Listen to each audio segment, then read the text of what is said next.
Marakeška politična deklaracija je dogovor med državami Evropske unije in afriškimi državami. Maja letos ga je v Marakešu sklenilo 58 držav, med njimi tudi Slovenija. Dogovor Združenih narodov o migracijah pa je mednarodni dokument, ki naj bi ga decembra v Marakešu potrdila številne države vsega sveta, tudi Slovenija.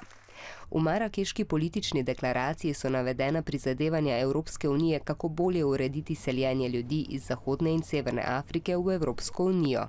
Ima 10 ciljev. Denimo, kako migracije uporabiti za napredek, kako preprečiti nezakonite migracije, kako zaščititi begunce in kako poskrbeti za vračanje nezakonitih priseljencev. Dogovor Združenih narodov o migracijah pa vsebuje 23 ciljev. Prizadeva si za varne, urejene in zakonite migracije po vsem svetu. Marakeške politične deklaracije politiki niso podpisali, ampak so jo samo potrdili.